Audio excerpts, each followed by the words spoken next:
And drop the video too. Yeah.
Yes.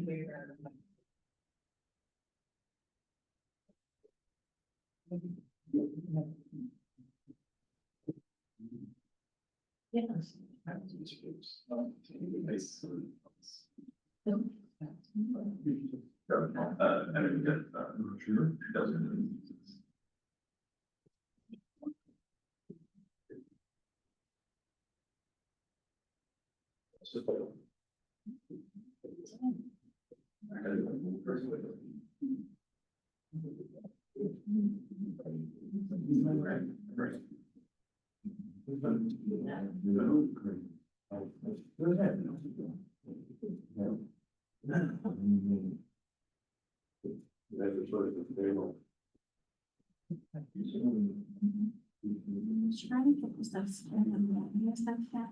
stuff doesn't belong. Yeah, that should be fine. Most of the slides that's in black and white. Oh, yeah. Oh, yes. They got there. Shit.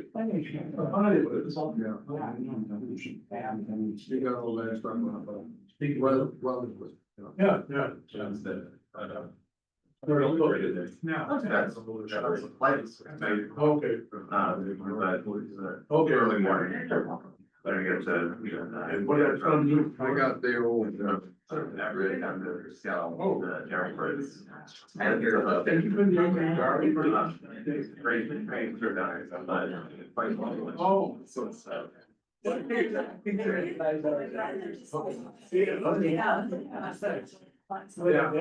but it's true. He might not have a big turn. I don't know. No, you're doing it. You're doing well.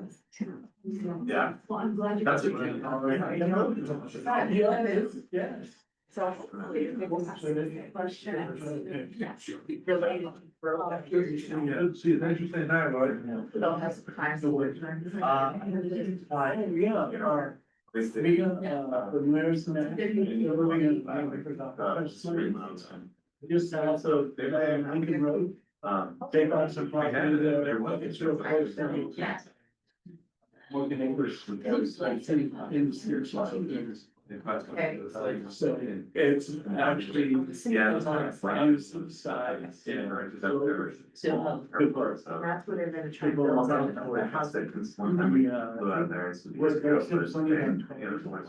Well, hello, everybody. It is 5:30. We want to be respectful of your time. And to the degree we can, That's your second. if we go robustly here, we might get out in time to watch the last 3 days. We're aware of sometimes timing doesn't work in our favor. We're here tonight to talk about growth alternatives, generally speaking. And what that means is, there's a lot of slides to go through that, but the last time we came out was to talk about what we call placemaking, which is the kind of development we want to see in our new areas. It's more of a neighborhood zone as opposed to a low density zone by itself.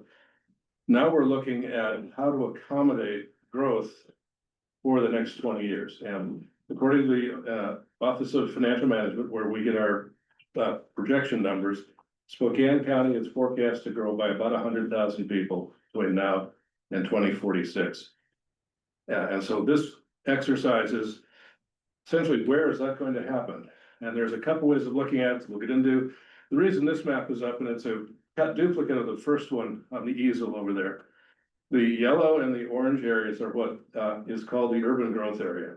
And that's an adopted boundary by our Board of County Commissioners, inside of which all urban development is supposed to take place, outside of which is supposed to be rural development, low density, not served by city water and sewer. The green areas are called urban reserve. And that's where our predecessors thought we might be growing after this round of growth. So we look at those areas as the first target areas if we want to expand land for future urban growth, is to look through those basic green areas.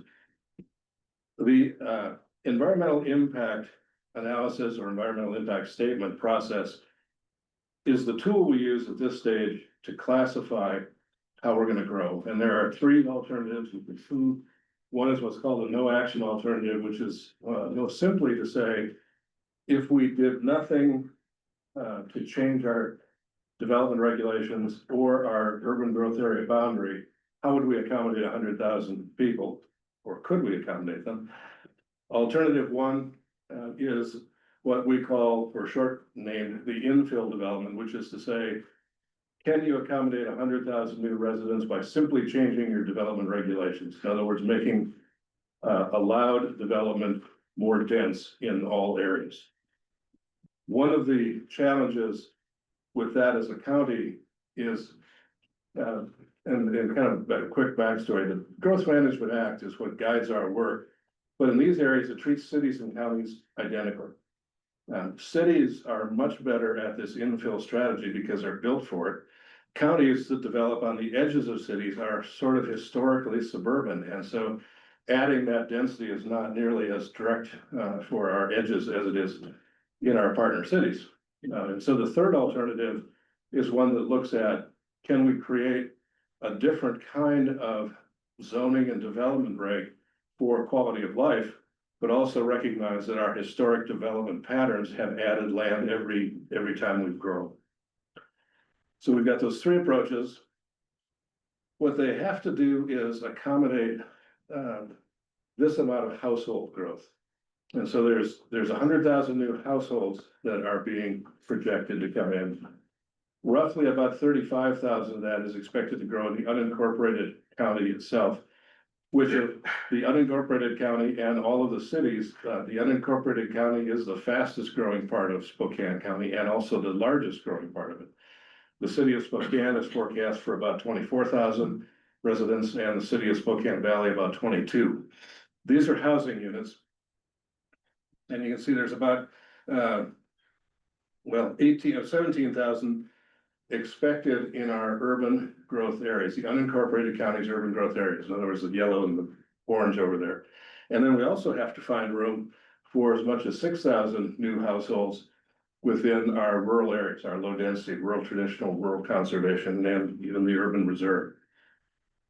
These density tables give you kind of a mathematical look, and I know they're hard to see, they're small, but they give us a sense of what sort of room do we have to work with as we get started with this. So the first part of this next approach takes into account what are called the critical areas and the critical area ordinance. These are up in one map in the back. We've got some to show you. Generally, you could think of this in the broadest sense is, where do you not want to build? Wetlands, riverbanks that have erodible streams, steep slope areas, things that have bad stormwater management, bad drainage, and even habitat conservation areas. We're starting to analyze these in an updated form. The CAO, the Critical Areas Ordinance, was last updated more than 10 years ago. And so we're trying to bring this up to speed. And it looks at, as you might imagine, first and foremost, critical aquifer recharge areas. And we're in the North Metro, right there, right over that branch of the Spokane Valley Rathdrum Prairie Aquifer. It's a huge thing, but it's not infinite. It has limits, and we can't treat it as if it's something the way Spokane might have 100 years ago, where everybody got water pipes and nobody thought about meters or switches, because who cares? There's plenty. Flooded areas, hazardous areas. Again, there are differences throughout the county. This northern part where we are tonight and moving east from here are generally sandy soils. They drain very well, which means they drain into an aquifer if you're not careful. And we have to be careful of that. These soils on the West Plains are an entirely different aquifer. They're close to the surface. They do not drain well. And that's why there's huge stormwater management problems on that side. Soils on the South Hill are all leftover basalt, and they have their own set of challenges. So geologically and for construction, Spokane County has a lot of variety to it. Wetlands, another big issue for the county, and it's really an ecological wonder. So many counties are dry, and we've got these wonderful wetlands and streams, but they have to be careful on where you do development, because these need to be protected. Once they're damaged, they're hard to fix. Once they're gone, they're gone. And so this helps guide us to write plans on where these pieces should go. Habitat and conservation areas. Most of this ends up being what's called urban reserve, rural conservation zone lands, and that generally prohibits any residential development more than 1 unit per 20 acres, which it is, of course, very low density, and it protects that land in a lot of ways. These corridors are mapped. They're not so much regulatory as guiding. Obviously, we can't build moose highways in here because we don't know where the moose are really gonna go on any given day. But we've got habitat areas that you can track and try to not despoil in some way. Moving on, a second part of this, and this is a new challenge for us and everybody else in the state. The legislature created another element in the Growth Management Act called climate and resiliency. And it makes us look at what are the effects of climate change on growth, and how does development impact climate in terms of greenhouse gas emissions, excuse me, in terms of vehicle mile reduction for better air quality. And this is a challenging topic in Eastern Washington. And yet it's critically important because our ag economy depends on consistent weather. They depend on being able to work with what's going on. And as we've seen in 23, the resiliency side of this element is important. The Elk Grove fires were devastating. And one of the things that resiliency planning does is it gives you a chance to anticipate disasters.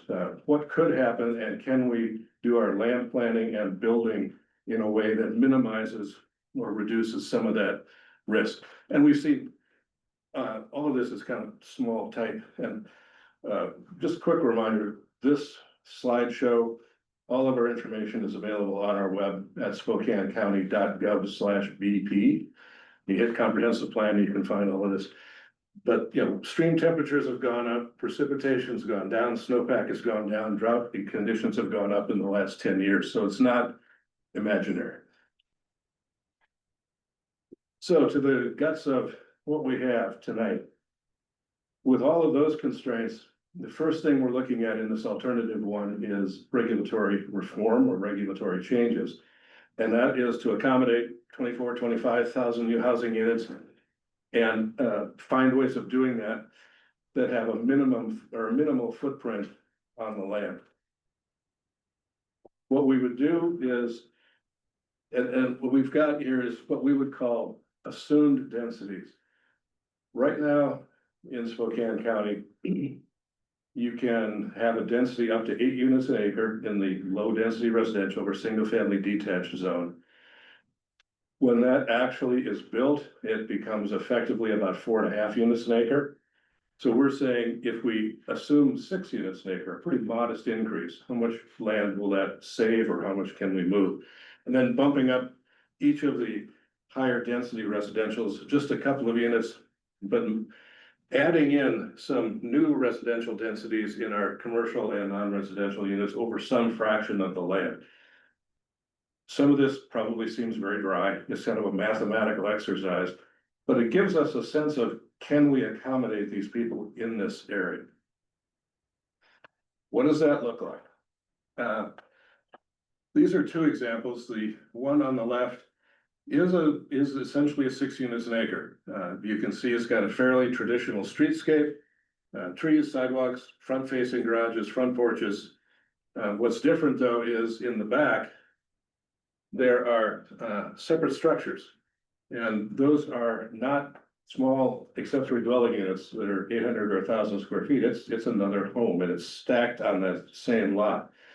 So it gives you a chance to increase the density with the sacrifice of some of your individual or personal open space. But if you do that, you can still have a very traditional home.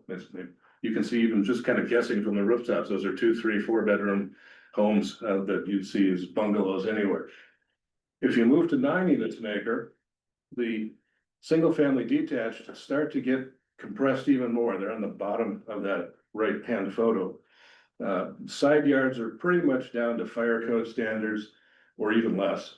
You can Today, you could build a house 10 feet wall to wall 10 feet and maintain a fire separation. If you go closer than that, then those walls in the building code have to be what's called rated. They have to be rated for 2-hour fire construction to prevent that from spreading from building to building. In the middle, this introduces townhomes, cottage homes in duplexes and triplexes to get to that to that 9 units an acre. So more dense, you can see some sort of formal green space in the middle, some trails and sidewalks connecting it, but it's a fairly intense development. If we move to 15, single family detached is still possible, but the rest of it becomes duplex, carriage houses, townhouses, loft homes, stacked flats, other things that take up less space, provide some formal open space. And then in this kind of still medium density, 18 dwelling units becomes the 3-story walk-up apartment. That's the type of architecture that you almost have to achieve those densities on these sites. So that's kind of a range of what those look like. What we're doing, this week and a little bit of last week is meeting with folks like you. It's like, what are your reactions to that? And if you haven't grabbed a pad or paper, that over here, what we'd like you to do when I'm done talking is go to those maps and jot down your thoughts on things. There's sticky notes and there's other things, about what you think of this infill style development. We have a small handful of what we call study areas, and those are sub areas within a general urban growth area to look at, in finer grain detail, what do these changes mean for individual properties? And one of those is this North Metro UGA, which when we're done is also the map over here on the back, right next, they're closest to me. This is the area down on Francis. The city is south of that, the county is north. It's mostly in a regional commercial or community commercial sense now. If that were to change to, say, a mixed use category, you could do more with the same land. The mixed use gives you more choices of the kinds of development that you can do. And so this is the area in yellow that was seen in that last corridor. There's a lot of land there that could be used if you considered design and development standards for higher density. In other words, all those parking lots have some potential to be shared for some future use. So the idea of density is not always a bad thing. Density is really a factor of design. If you've got good neighborhood design, good urban design, good architecture, you can fit things in pretty well. Here's another example up past the Y. Kind of on the edge of Whitworth there over in the northwest corner. Rockwood North is right here. And so there's commercial going on in here. There's some lighter uses, and then there's the industrial zone over to the east. Again, that corridor, lots of small properties, changing it into a more intense zone gives you a chance to add to that. And then a couple of smaller ones. The Hastings Farwell corridor, where we are, has seen more than a handful of comprehensive plans amendments come through our shop in the last 3 or 4 years. Every one of them has changed something from low density or LDR residential to medium density or high density residential. It's not a very effective way of looking at an overall plan and impact. You do it piece by piece. And so this approach is to say, how do we better organize those density standards to allow for development that doesn't stick out from the neighborhood, but helps to start to blend in. And a similar approach, changing those, LDRs to MDRs or the mixed use and neighborhood commercials into mixed use, and then starting to look at what that capacity might be. And again, in terms of site context, when you've got some fairly wide open lands, it gives you a great deal of opportunity of designing a site or a land plan to accommodate good design and then a variety of uses. So again, not impossible. And to go back, to be sure, on the upper right of the corner of the slide, is the Costco, Meadworks project, where along Newport Highway will be significant commercial development, and then the mixed-use neighborhood coming in behind it. New transit coming across the corridor, a new park and ride, like right under my head, that slide there. And in that area, northeast of Costco, a couple of years ago, Rockwood Medical bought that, and they took, there's 40 acres of that, they sold 10 acres to Shriners Hospital. So that's gonna be a major employment center. It's gonna be a destination in and of itself, sometime in this 20-year period. And then the last one, kind of historic Mead, downtown Mead. Same thing, much smaller opportunities, could be more adaptive reuse of buildings than it is anything else, but an adaptive reuse could add uses. It could sometimes add a story or a flight on top of it. Again, you can see within the yellow context, and some of these are, it's not to necessarily criticize a use that could be very useful, mini storage or self-storage. But those are also opportunities to build a higher and better use. You can put a mini storage almost anywhere, but if you've got a 4-acre parcel of land that you could recycle in some way, that's a fairly interesting approach to do. So, second alternative, as we hinted, involves those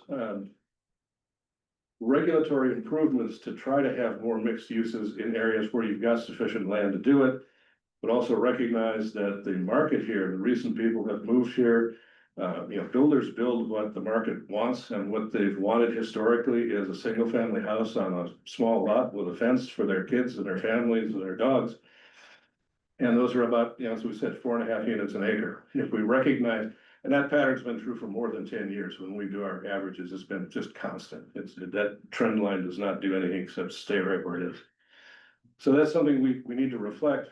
If we don't, we're trying to even more artificially constrain a market that will react in Spokane County's case, most obviously by going east, because Kootenai County doesn't have the same regulations, doesn't operate with the Growth Management Act. And if we can't find a way to accommodate growth here, it's not any cheaper, as the median housing price in Kootenai County is virtually the same as Spokane County, but it's easier to build. And the challenge is, while we're trying to, if you think back to that climate side, if we want to have healthier air, reduce our miles on roads getting there, we need to be able to have people live closer to where they work, not another 40 miles away from the West Plains, where there's so much investment going on. If we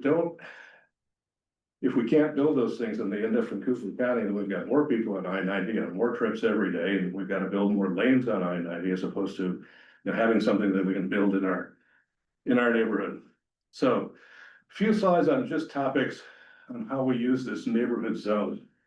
It's a blended zone. It would allow for say that 9 unit an acre photo that you saw, and even the 15.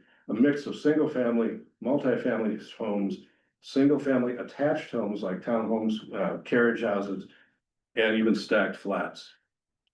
But it brings in urban design, so you've got street trees, you've got a nice opportunity for a nice quality of life. The other part is mixing uses, not just residential densities, but residents with non-residential uses. An obvious example is even old Spokane. On the north side of Spokane, in the zoning map, you'll see these little dots that are called neighborhood retail, and they're just kind of evenly spaced all over. And in the 2001 plan, the city created the centers and corridors, which is a great concept.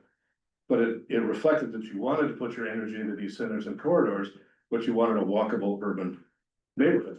Well, you had it. You've got all these little neighborhood retail dots out there that could have been enhanced. And the city did some planning for that, a decade ago, and it's made some progress with it.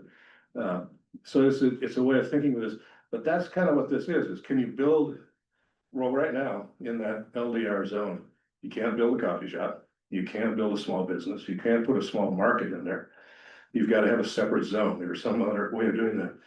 a neighborhood zone would allow you to build that all at one time. And it certainly reduces vehicle miles traveled in that sense, if you can walk 2 blocks, at least a quick market of some kind for milk or water or something. And it would go so far as to have small business. Those businesses, our historic zone, again, are separated out from commercial to light industrial to heavy industrial. Heavy industrial always is gonna need its own thing. That's the old smokestack industry, and you can't integrate that with anything. But lighter uses, that don't have a lot of shipping and receiving, don't make a lot of noise, don't work 24 hours a day, perfectly compatible in neighborhoods. And right now, we simply don't allow it. Again, if you want people to walk to work, let it happen, and the market will probably respond. So these are just a couple of slides that talk about how those standards would change from that first set up front. Got some of the existing ones, and then some of those changes that would go over here. And the multiple kinds of offices in there, the small scale shops. Another opportunity within this is to get rid of minimum lot sizes and coverages. If we expect, in the rest of my lifetime at least, to actually build housing that someone at 50% of the area median income could buy instead of rent, meaning structure instead of renting an apartment, we can't do it by forcing it on a 4,000 square foot lot. The land price alone makes that untenable. But if we give builders and designers a chance to say, we're not gonna have any lot sizes, you figure this out and bring up a product, you can build something that is affordable and could be purchased instead of rented. So it's a lot of change to zoning orthodoxy, but we're pushing what we think is something that we very least would want all of you to know about and be able to comment on. Because when we go to our planning commission and our board, we're gonna say, here are some ideas that you haven't heard in 20 years, but we think it has some merit for what we want to do going forward.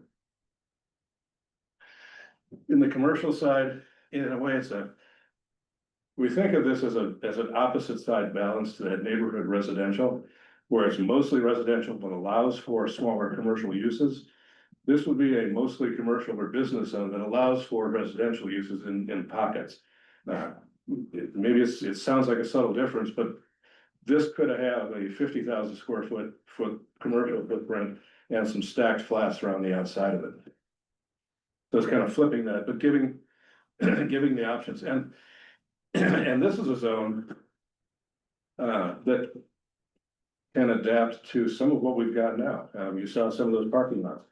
This is the kind of zone that would let you do something in those parking lots without having to go through the brain damage of a giant comprehensive plan amendment. So these are this set of assumptions different from the first ones, and you can see we've reduced this back to our historic level to say, well, how much more land is that going to take? So we know. And then some of these are similar, some of these change the amount of land we're allocating on the site. So again, this is the math side of it. It's how much do we have? How much do we need? We put it in this amount, and it comes out looking like that. This is just a quick illustration of what neighborhood zoning can do. It's got lots of single family homes. Some are alley loaded on the back side of that first strip. Some are townhomes in the middle. There's some multifamily. These could be even shared homes, formal open space, trails that move around and within the apartment. It's on a grid, so you don't have the one way in, one way out of so many contemporary subdivisions. And if you take the same thing and start looking back at that resiliency element, yeah, you can allow in a much easier fashion solar panels, making sure the buildings are out of the floodplain, access strips. So it's a matter of thinking all of these pieces that you can put into a comprehensive plan, which has these goals and the policies that builders and designers will look at, and then the development regs on how do you get there and what's mandated. Got Yes, Amber. on that one, if you go 2 slides back. So this neighborhood zoning, would that potentially be allowed in either alternative one or alternative two? It would, yes. Okay. Could it be a mixture of different types of housing? Yeah. In alternative, But right now, in the unincorporated county, we don't necessarily allow something like this.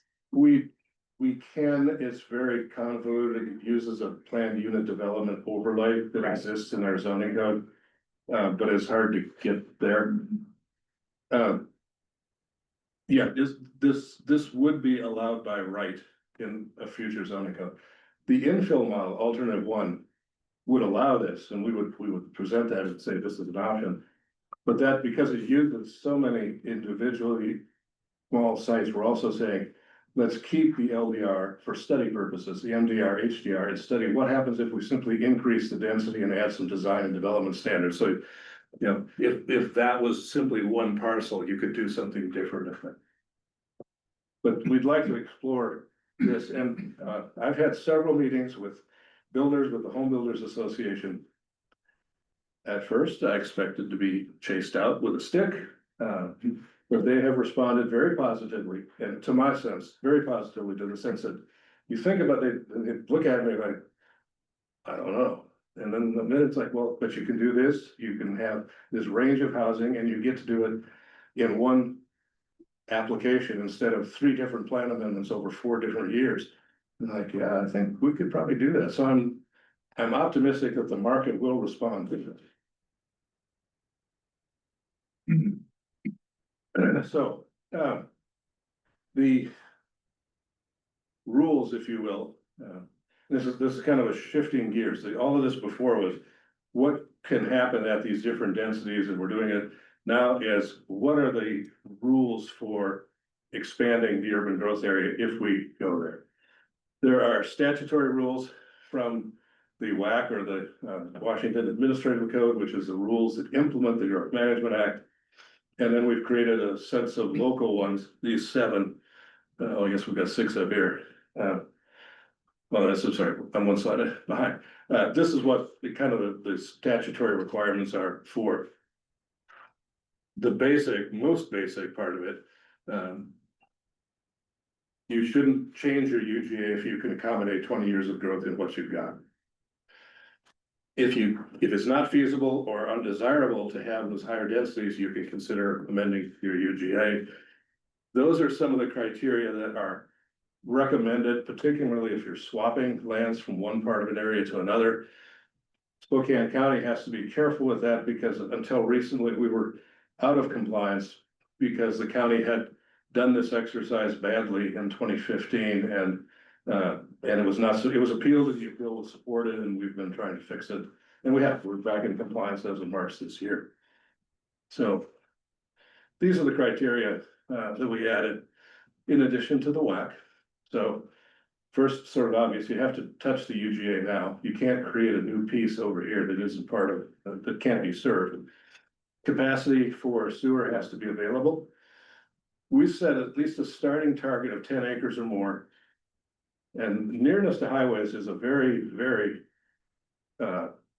vague approach. When these parcels will get studied further, they'll go through a transportation impact analysis for what we call transportation concurrency. What will it take for this road to serve this many new residential units or something else? We can all think of roads throughout Spokane County that are clogged continually because they were not planned at the same time some development was. In the city of Spokane, South Hill, South Regal, goes from 29th out to the top of the Palouse.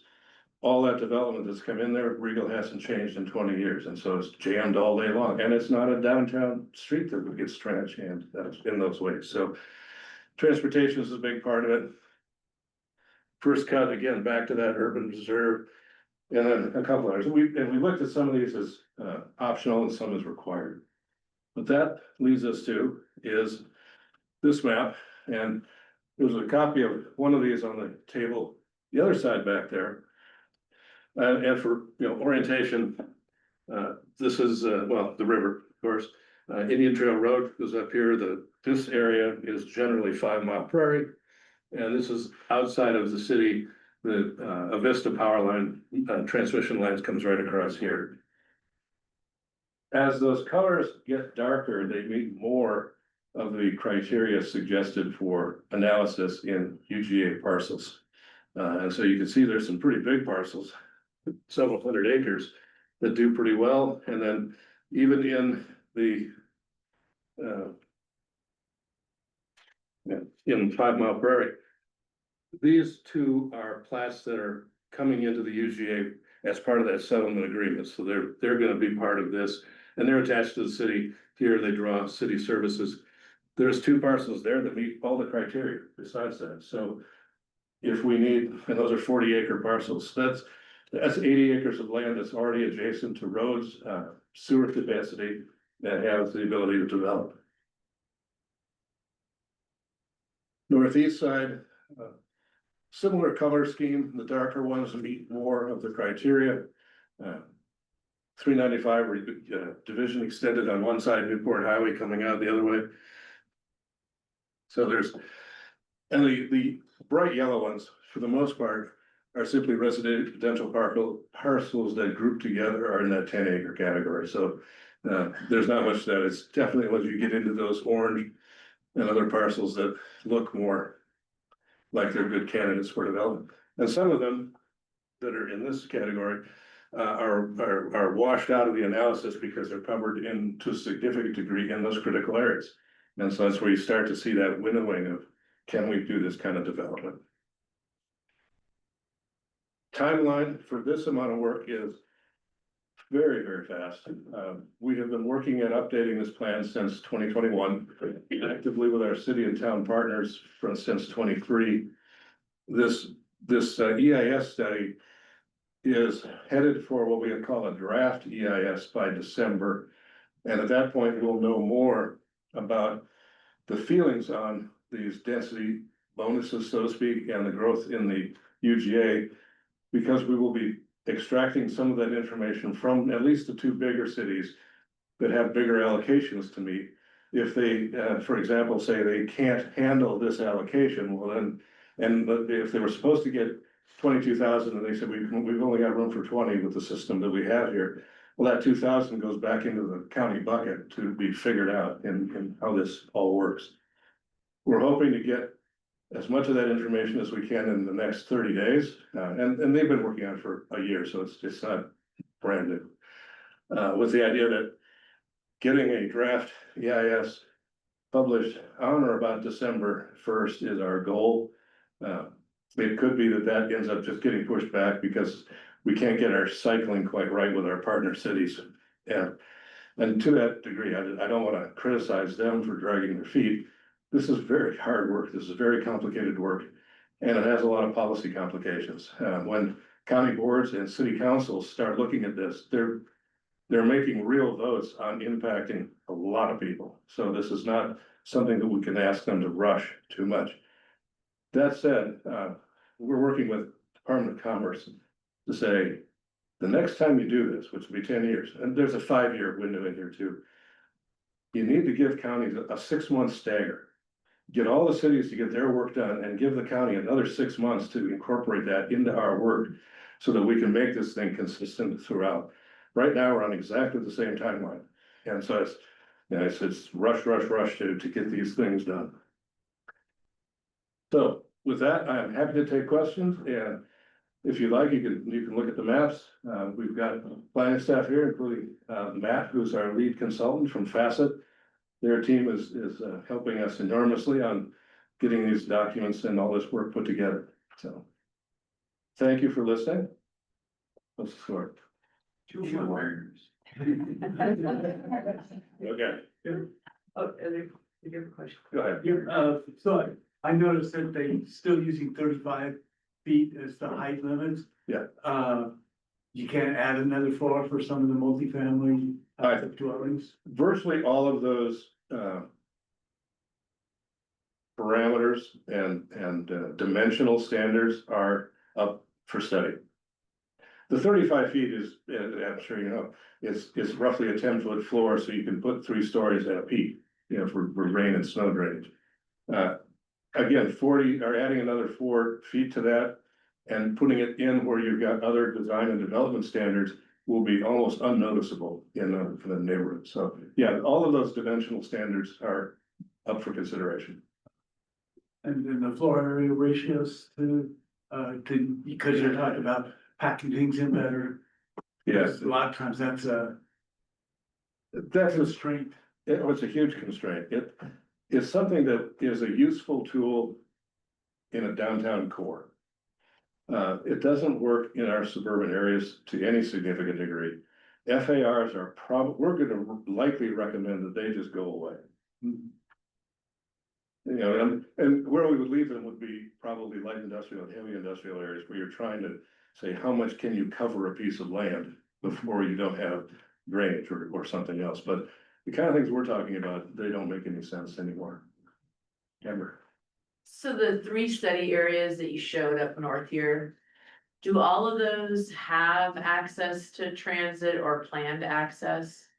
Just wondering, as you get more No. density, if you don't have transit access, that means there's more cars potentially on the road, you know, using the infrastructure. So I just didn't, I knew that they're talking about the division corridor. Right. And extending that up further Yeah. and adding more capacity, but I was just wondering in the that was- circles, if there was transit. Two of those will have much improved transit.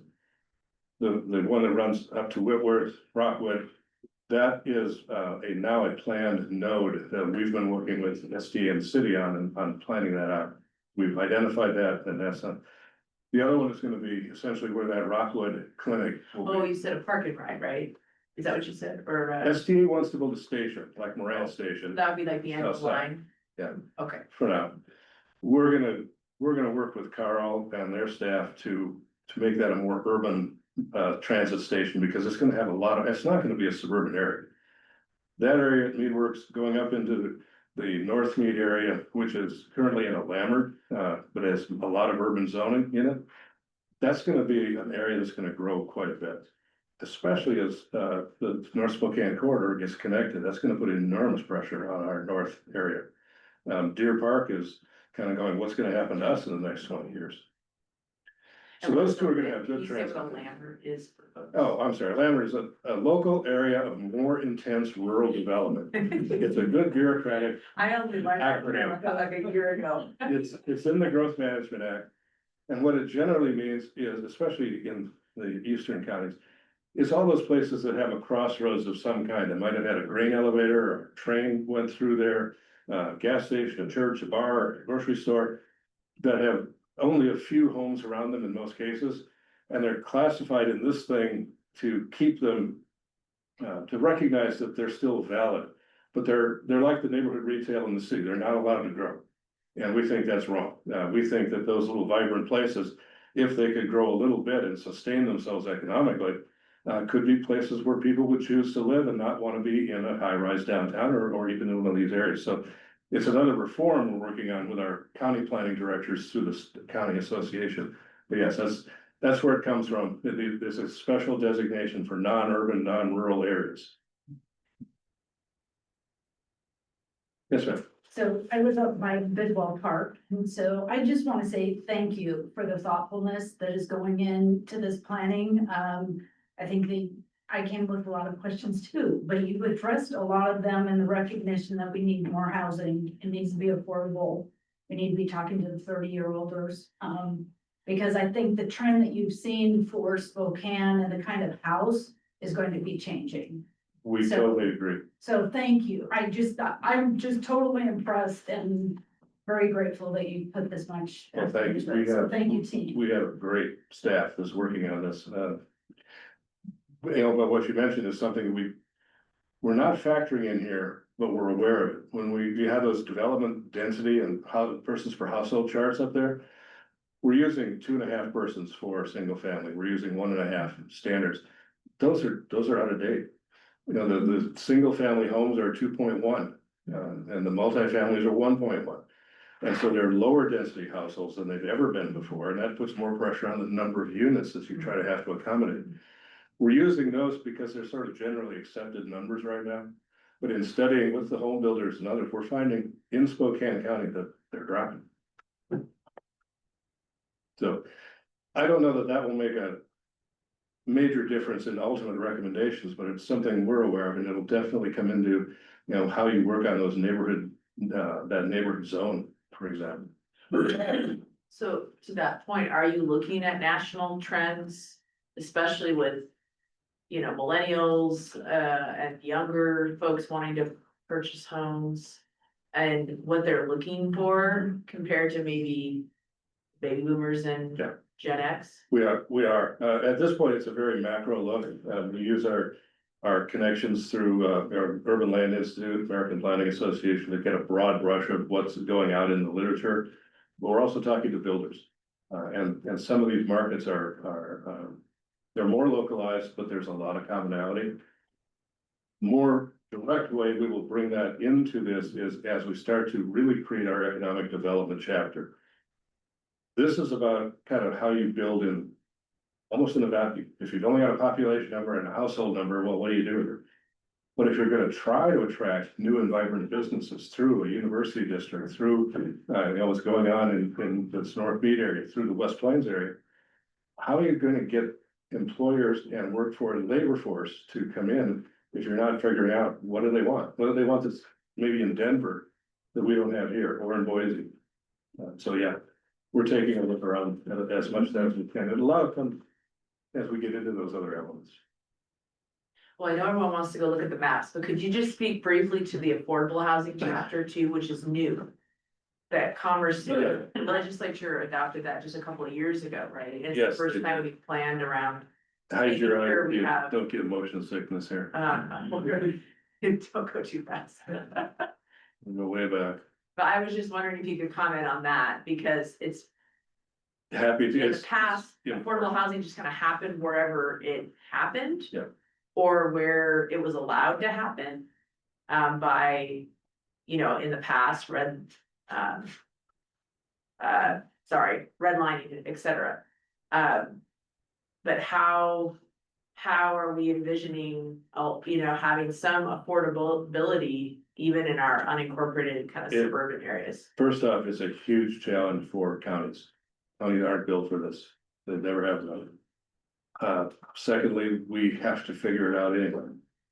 This is a new element from the Growth Management Act, again, recently the legislature 2 sessions ago. And then, as Amber said previously, it's just said you must provide for affordable housing, and it left it wide open. Now it's, you must, not only provide for that, you must do it in these income bands.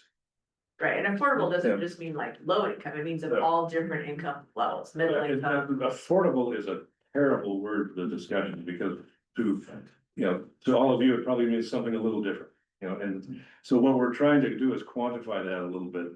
And so, you know, back to that lot standards idea, if we get rid of lot sizes, then construction might build something that somebody in this income band could actually buy.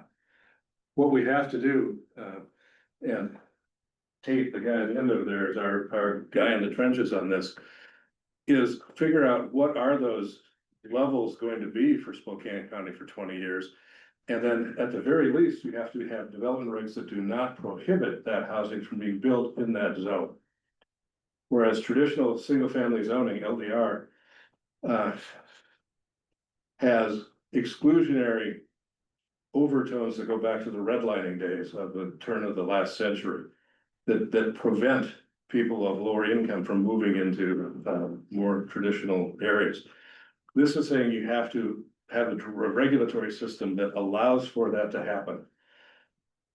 Since the legislature acted, a couple of the early users and are throughout the 39 counties and hundreds of cities, we are on a 4-year span. So some groups had to have their planning done in 24, some in 25. We're in the 26 group, and there's a 27 group. The 24s didn't have to do any of this because it was too new, and the 25s got an extra 6 months to work on it, but the 25s have not done their work. And the city of Mercer Island finished theirs. It was appealed to the Growth Management Hearings Board, and the Hearings Board upheld the appeal by saying, you did this on paper, but you didn't provide any way to actually make it happen. And all of us were like, what? You didn't tell us that was in the rules before. You said we couldn't prohibit it. Now you're saying you must have a strategy to make it happen. Now, that decision will certainly be appealed, and we don't know if the appeal may change the discussion, but it's got all of us in county planning looking at this in a whole different way. Because it's forcing it to be more real. And again, it's a problem for counties. You know, it's not that we don't want to do this, it's that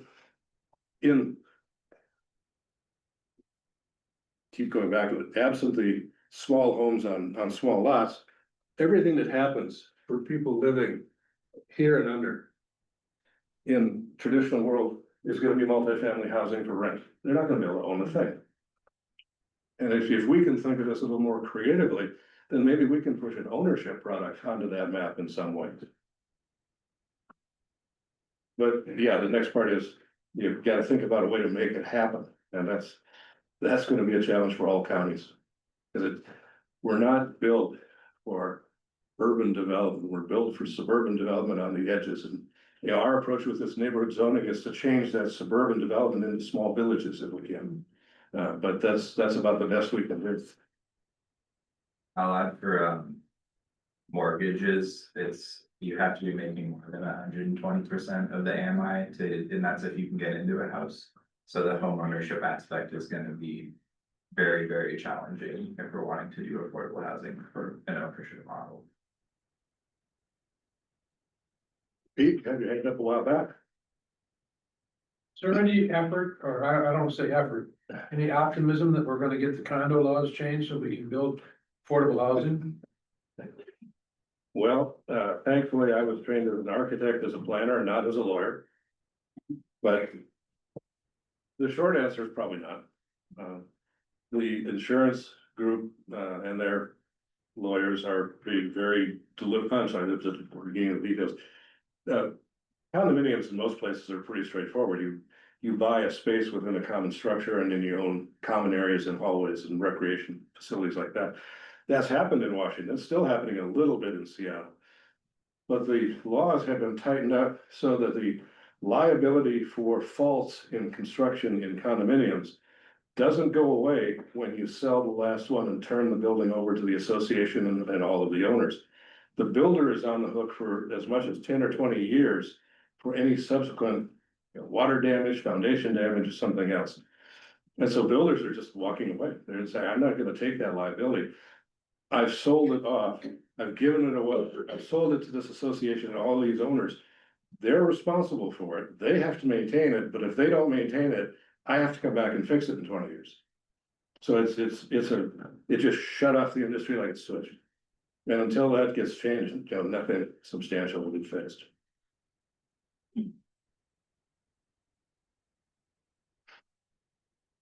Well, thank you for your attention and your questions. We take notes, we record these, you'll be able to see this if you want. And we'll bring your information to our planning commission and later to our board.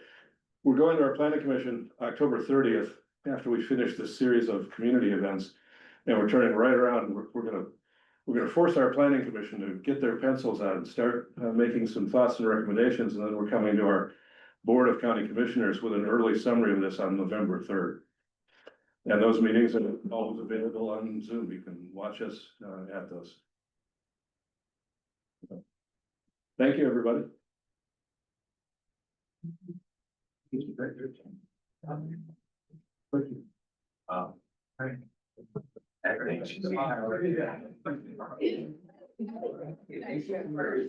Oh, hi, Brenda. Great, yeah.